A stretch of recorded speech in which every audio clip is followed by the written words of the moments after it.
meniupkannya sehingga aku menjadi hamba, ya kan, yang berkehidupan. Qala, Allah menjawab, bala, ya tentu saja Adam. Ya, qala, Adam kemudian berkata lagi, Rabb, alam tuskinni jannatak. Ya Allah, bukankah engkau yang menempatkan aku dalam surgamu, kan? Kemudian qala, Allah Subhanahu wa taala menjawab, bala, ya tentu saja. Ya, qala, kemudian Adam mengonfirmasi kembali, bertanya lagi, Rabb, ya Allah, alam tasbiq rahmatuk ghadabak. Ya Allah, bukankah rahmatmu senantiasa mendahului amarahmu? Masya Allah. Qala, Allah menjawab, bala, ya tentu saja. Qala, maka disinilah Adam mulai menyampaikan substansi permohonannya. Ini penting sekali untuk kita mendapatkan satu rasa tertinggi yang menuntun kita bagaimana cara memohon kepada Allah. Baik, maka Adam kemudian menyampaikan, Ara'ait in ana tubtu wa aslahtu, araji'i anta ilal jannah. Allahu Akbar. Ya Allah, bagaimanakah putusanmu, ya kan? Jika sungguh aku sekarang ingin memperbaiki diri, bertobat. In ana tubtu, jika aku benar-benar ingin bertobat, memperbaiki diri, kembali pada jalan kebaikan. Kemudian wa aslahtu, lalu setelah aku bertobat itu aku menata sisa hidupku untuk memperbaiki diri sehingga lebih baik daripada hari-hari sebelumnya, kegiatan sebelumnya, aktivitas dan perilaku sebelumnya. Arji' anta ilal jannah, apakah engkau pun akan mengembalikan aku ke surga? Baik. Qala, Allah menjawab, na'am. Ya, tentu saja, kata Allah. Lalu kemudian di sini qala fa huwa qauluhu fatalaqa Adamu min rabbih kalimat. Maka inilah esensi dari firman Allah Subhanahu wa taala di ayat ke-37 di surah kedua Al-Baqarah. Apa yang ingin disampaikan oleh Ibnu Abbas radhiyallahu taala anhuma di riwayat ini? Nah, di riwayat ini ada dua poin yang sangat penting teman-teman sekalian, yang penting sekali untuk kita garis bawahi dan menjadi pedoman bagaimana cara kita bertobat dan memperbaiki diri.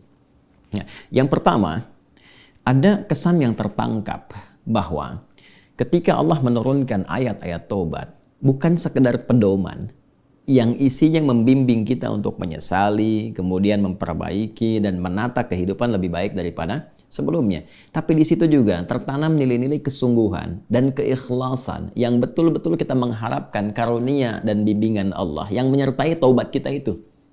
Jadi bukan sekedar, ya aku menyesal, ya Allah, aku menyesali perbuatan yang kurang baik, aku ingin memperbaiki diri, aku ingin menata lebih baik lagi. Bukan sekedar kalimat itu yang disampaikan, itu baik. Tapi lebih daripada itu, kalau kita ingin mendapatkan penerimaan terbaik di sisi Allah, kemudian tobat kita betul-betul diterima oleh Allah, yang dengan itu menanamkan ketenangan, kedamaian, dan bimbingan untuk memperbaiki diri, maka dalam memohon taubat itu sertakanlah permohonan rahmat Allah yang mengiringi taubat yang kita mohonkan kepadanya. Bisa dipahami ya? Baik ya? Ya, rasakan keinginan untuk memohon rahmat Allah. Ini diantara isyarat kalimat-kalimat tadi. Ya, sesungguhnya Adam tidak perlu mengkonfirmasi tentang pertanyaan-pertanyaan, ya Allah, bukankah engkau yang menciptakan aku? Ya Allah, bukankah engkau yang meniupkan rohmu juga kepadaku sehingga aku hidup saat ini? Bukankah engkau yang menempatkan aku di surga? Gitu kan? Dan sebagainya. Nah, kalimat-kalimat itu akan sering kita dapati begitu kita melihat ayat-ayat dalam Al-Quran tentang permohonan doa, baik itu terkait dengan doa biasa, apalagi terkait dengan permohonan taubat. Kalau kita tarik ke kalimat-kalimat taubat, misalnya yang dimohonkan Nabi Isa alaihissalam untuk umatnya, ya, ketika Allah menetapkan ini hukum, bagi yang melanggar akan dihukum begini, ya, kemudian bagi yang taubat dia akan diberikan anugerah seperti ini, ya, maka Nabi Isa alaihissalam terekam sempurna dalam Al-Quran menyampaikan, ya Allah, ya, jika pun mereka ini berbuat salah, maka mereka ini hambamu. Ya, fa innahum ibaduk, mereka hambamu ya Allah. Tapi engkau jika mengampuni mereka, gitu kan, maka sungguh engkaulah pemilik rahmat yang sempurna. Engkaulah pemilik kasih dan sayang yang sempurna. Jadi sentuhan-sentuhan itu yang menyertakan rahmat Allah dalam permohonan kita, itu yang lebih cepat mengguncang arasy dan memberikan kemudian pendampingan langsung dengan rahmat Allah itu pada taubat kita yang menjadikan taubat itu semakin sungguh-sungguh. Ini kunci utama. Jadi kalau saya panjang lebar menyampaikan, simpelnya begini, kalau tobat jangan nanggung, gitu. Ya, kalau tobat jangan nanggung, supaya tobatnya betul, tidak tobat kejadian lagi, tobat kejadian lagi. Maka caranya, ini kata Ibnu Abbas, sertakan rahmat Allah di dalamnya. Supaya rahmat Allah itu mengiringi kesungguhan taubat kita, penyesalannya tertanam dalam jiwa, setelah itu kita merasakan perubahan. Itu poinnya. Jadi kalau ingin cepat taubatnya diterima oleh Allah, rasakan rahmat Allah hadir di dalamnya, lalu tanamkan pada diri kita. Ya kan? Ya dihidayatkan Allah yang menciptakan engkau. Allah memberikan jalan kepadamu. Allah memberikan nafas kepadamu. Allah memberikan waktu. Saat kamu akan berpulang. Kalau bukan karena rahmat Allah, bagaimana engkau berhadapan dengan Allah saat dihisab? Ya kan? Lalu kita balikan, ya Allah, engkau yang menciptakan aku. Engkau yang memberikan kehidupan kepadaku. Engkau yang memberikan jalan-jalan kepadaku. Sungguh dalam keadaan ini aku hambamu yang engkau maha tahu banyak berbuat maksiat. Tapi aku pun menyadari betapa besar rahmatmu yang melampaui murkamu. Maka dengan semua rahmat aku mohon ya Allah bimbing hamba untuk bertobat memperbaiki diri sebelum berpulang kepadamu. Nah kalimat-kalimat itu dalam. Itu poin yang pertama. Ya? Jadi singkatnya itu jika ingin bertobat jangan nanggung, sertakan rahmat Allah di dalamnya sehingga membuat kita lebih serius dan lebih kemudian merasa ya dalam jiwa kita untuk kembali kepada Allah. Yang kedua, ada poin anugerah. Ya, orang-orang yang tobatnya serius yang benar untuk memperbaiki diri, bukan sekedar formalitas dia bertobat ya dengan istighfar misalnya, walaupun di situ pasti ada jalan kebaikan. Nah, orang-orang kembali yang berusaha dengan serius tobat, dia memperbaiki diri, maka di situ mendapat jaminan dari Allah Subhanahu wa taala. Lewat dialog ini, Allah bukan hanya akan membimbing ia untuk memperbaiki dirinya lebih baik dari sebelumnya, lebih tenang, lebih damai, lebih nyaman. Jadi ingat ya, taubat itu hal yang pertama Allah berikan, itu bukan materi dunia dulu. Bukan kedudukannya langsung naik, begitu tidak. Ya, bukan materi bertambah langsung kaya, bukan ilmu langsung banyak, tidak. Yang diberikan kelapangan dulu. Ketenangan, kelapangan, kedamaian, dibersihkan yang kotor-kotornya, baru datang melimpah. Ya, baru datang melimpah. Anugerah-anugerah sesuai dengan pilihan hidup kita untuk beribadah dan sebagai bekal kembali kepada Allah. Nah, nanti kalau benar taubatnya dan memperbaiki diri, diberikanlah kelapangan itu, lalu ditempatkan di kondisi lebih baik dari sebelumnya. Ya, ini yang dimaksudkan kalimat di sini. Ya ara'aitin ana tubtu wa aslahtu arajin anta ilal jannah. Ya Allah, jika memang aku betul-betul bertobat, betul-betul memperbaiki diri, menata jalan hidup, apakah engkau akan mengembalikan aku ke surga? Ya, maka apa yang dijawab oleh Allah? Ya, na'am, ya tentu saja kamu akan dikembalikan. Tapi perhatikan cara Allah mengembalikannya. Ditempatkan di surga yang lebih baik dari surga pendahuluan sebagai tempat belajar sebelum turun ke bumi. Silakan perhatikan. Bukankah di surga saat Adam belum turun ke bumi, hanya untuk berlatih materi sebelum turun, ya apa yang harus kerjakan, harus tinggalkan. Bukankah di dalamnya ada ujian? Ya kan? Silahkan makan minum tapi jangan dekati yang ini, jauhi ini, lakukan ini, ya kan? Perintah dan larangan. Tapi surga yang akan ditempati saat kita kembali kepada Allah. Bagaimana wujudnya? Bagaimana sifatnya? Allahu Akbar, jannatun na'im, semuanya kenikmatan. Nggak ada larangan lagi, nggak ada perintah lagi, semua tinggal nikmat saja. Berbeda dengan sifat yang pertama. Ya, artinya apa?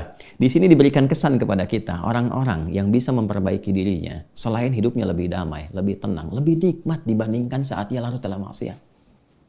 Anda punya harta, ya dihasilkan dari harta yang haram, yang riba, yang korupsi, yang menipu dan sebagainya. Lalu sadar, ya dari judi dan macam-macam, sadar tuh. Lalu ditaubati tuh. Begitu tobatnya benar dan memperbaiki diri, awal-awal itu nggak mudah karena harus melepaskan kebiasaan. Melepaskan gaya. Gaya kan bandingannya dengan tekanan kan. F berbanding lurus dengan P kan. Ya, gaya berbanding lurus dengan tekanan kan. Artinya semakin banyak gaya semakin tertekan kan. Ya. Nah, ketika itu dilepaskan, tekanan kan tinggi juga. Ya, tapi apa yang terjadi? Balasannya ketenangan setelah itu. Kedamaian. Setelah tenang, damai dibalik sama Allah tuh. Dibalik, diperbaiki hidupnya. Lebih enak lagi, lebih menikmati kehidupan, lebih berkah, lebih tenang, gak dikejar apa-apa. Yang paling menarik, pulangnya pun disambut. Allah perintahkan pada malaikat sambut dia. Dari mulai sakaratul mautnya. Langsung disambut dengan kalimat-kalimat ketenangan. Ya ayyatuhan nafsul mutmainnah. Hei jiwa yang tenang. Irji'i ila rabbika radiyatan mardiyah. Cepat balik kepada Rabbmu. Ya kan? Kembali kepada Tuhanmu. Dengan keadaan yang nyaman. Aku ridha dengan amalmu, engkau pun ridha dengan pemberianku. Kemudian apa? Fadkhuli fi ibadi wadkhuli jannati. Masuk dalam golongan hamba aku siapkan surga untukmu. Nah, surga yang diinformasikan dalam sakaratul mautnya, aku siapkan surga untukmu. Itu lebih indah, lebih baik dari semua kemewahan yang pernah ia rasakan di dunia. Dan itu nggak ada bandingannya. Walaupun setetes. Walau setetes. Itu poinnya. Jadi, bertobat itu mesti punya motivasi. Ya, jadi kalau nggak ada motivasi, sulit kita melakukan itu.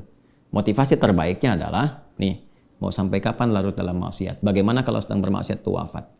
Ketika sudah menyadari itu, cepat perbaiki, cepat bertobat. Begitu tobat itu dilakukan dengan benar, janji Allah turun. Ya, selain dibimbing, diberikan ketenangan, kedamaian, dibalikin lagi, lebih nikmat dari sebelumnya. Lalu dibimbing mendapatkan sesuai dengan bekalnya. Kalau ilmu dikuatkan dia, supaya cari surga dengan ilmunya. Kalau kedudukan diatur, supaya tidak mendapatkan kedudukan dengan nyogok, dengan korupsi, kan? Dan macam-macam. Naik itu. Sesuai dengan maslahat dia. Dan kalaupun dapat harta dengan cara yang benar, nggak usah nipu, ya, nggak usah korupsi, nggak usah macam-macam gitu. Dapat dia, ditempatkan. Sampai dia jaga sampai wafat aja. Begitu meninggal, dapat yang terbaik. Lebih indah dari suasana yang dia dapatkan sebelumnya. Itu spiritnya. Ya, itu yang tadi saya katakan. Menjadikan Allah sangat mencintai orang yang selalu berusaha menata dirinya lebih baik. Bertobat terus, tobat lisan, tobat pandangan, tobat pendengaran, sampai tobat kaki. Sampai dia merasakan perubahan dari semua organ tubuhnya. Tobat mata, dia berlatih. Jangan dikira kalau tobat itu, fungsi mata itu akan selesai dengan memandang saja. Tidak. Tantangannya ada. Nah, nanti keberhasilan tobatnya itu diukur dengan ketika memandang yang tidak diinginkan oleh imannya, dia bisa elakkan pandangan. Itulah ghadul basar. Ya, telinga juga begitu. Kalau sudah nanti cukup bagus, terlatih dengan tobatnya, dia akan hanya gunakan refleks pendengaran untuk yang baik saja. Sampai ke ujung kaki. Demikian. Nah, itu kalau sudah ada ciri seperti itu, sikapnya berubah. Ini tanda pertama bahwa tobatnya diterima oleh Allah Subhanahu wa Ta'ala.